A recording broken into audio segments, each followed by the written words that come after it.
התאריכים יכולים להיות מאוד מבלבלים. לוח השנה הנוצרי, המוסלמי, העברי, הלועזי, מה זה משנה בכלל? בלוח אחד סופרים לפי השמש, השני לפי הירח, ובלוח השנה העברי, גם וגם. נשמע מבלבל? אנחנו כאן כדי להסביר.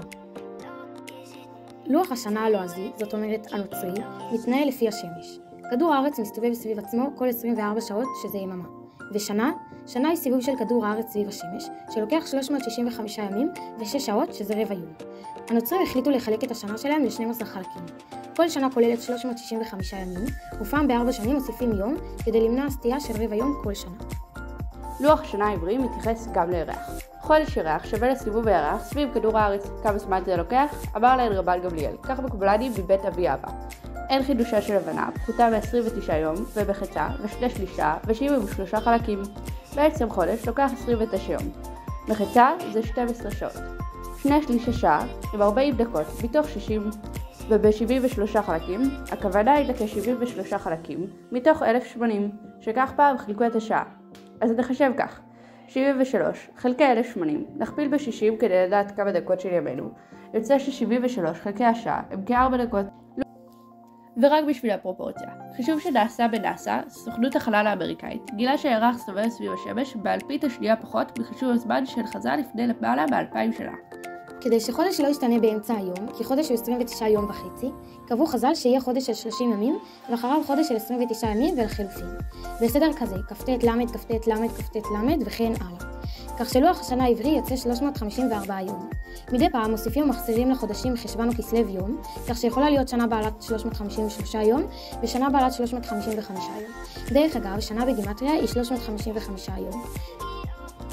מצוין, יש לנו לוח שנה. עשינו קצת סדר בראש, אבל בעצם מכאן זה רק הולך ומסתבך. תישארו איתנו. אז יש לנו בעיה. עונות השנה נקבעות לפי סיבוב כדור הארץ סביב השמש, ועונות השנה הן חלק חשוב בלוח השנה העברי. שלושת הרגלים נקבעים לפי עונות השנה. את חג המצות תשמר למועד חודש האביב, וחג הקציר ביקורי מעשיך אשר תזרע בשדה, וחג האסיף בצאת השנה ואוספך את מעשיך מן השדה. פסח באביב, שבועות בקציר, בקיץ, וסוכות באסיף, בסתיו. אז לוח השנה העברי חייב להתייחס גם לסיבוב כדור הארץ סביב השמש, שלוקח, כמו שאמרנו, בערך 365 ימים, ולשנת ירח היא 354 ימים. אז מה עושים כדי לצמצם את ההפרש ביניהם? מעברים, זאת אומרת, מוסיפים חודש אחת לכמה שנים. בעבר, הסנהדרין היו כותבים, לפי עדים, אם לעבר את השנה כדי שפסח יצא באביב. בגלות, כשלא היה סנהדרין ולא היה אפשר לקדש את הזמנים, הלל הנשיא קבע לוח שנה קבוע, שאומר לנו בדיוק מתי שנה מעוברת, כך שתהיה התאמה מדויקת בין שנת ירח לשנת שמש. והוא קבע כך, במחזור של 19 שנים מוסיפים שנה מעוברת בשנים גוח עד זת. הכוונה שמעברים את השנים בשנים. ג' שזו השנה השלישית במחזור של 19 שנה, שנה ו' השישית, שנה ח' השמינית, ועד זת מוסיפים 10 לגימטריה של האותיות, כך שא' יהיה 11, ד' 14, ז' 17, ט' 19. ולמה דווקא 19 שנים? בשביל זה נצטרך חישוב קצר, אז תחזיקו ראש. נחשב מה יקרה אם נעבר את השנה פעם בשנתיים.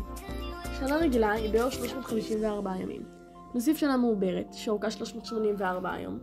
נחלק בשתיים ונקבל שיעור שנה ממוצעת שווה ל-369 יום, שזה יותר משנת שמש, 365. אם נעבר פעם בשלוש שנים, נחשב 354 כפול 2 ועוד 384, נחלק את הסכום שיצא בשלוש ונקבל שיעור שנה ממוצעת שווה ל-364, שזה פחות משנת 6.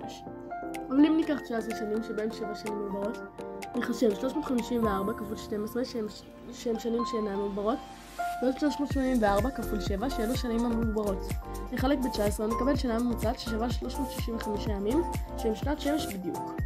בוא נבדוק שזה באמת עובד. אם ניקח 19 שנות שמש, 19 כפול 365 שווה ל-6,935, וניקח 19 שנות ירח, 19 כפול 354 שווה ל-6,726, ההפרש ביניהם יהיה 209, שזה 6,935 פחות 6,726.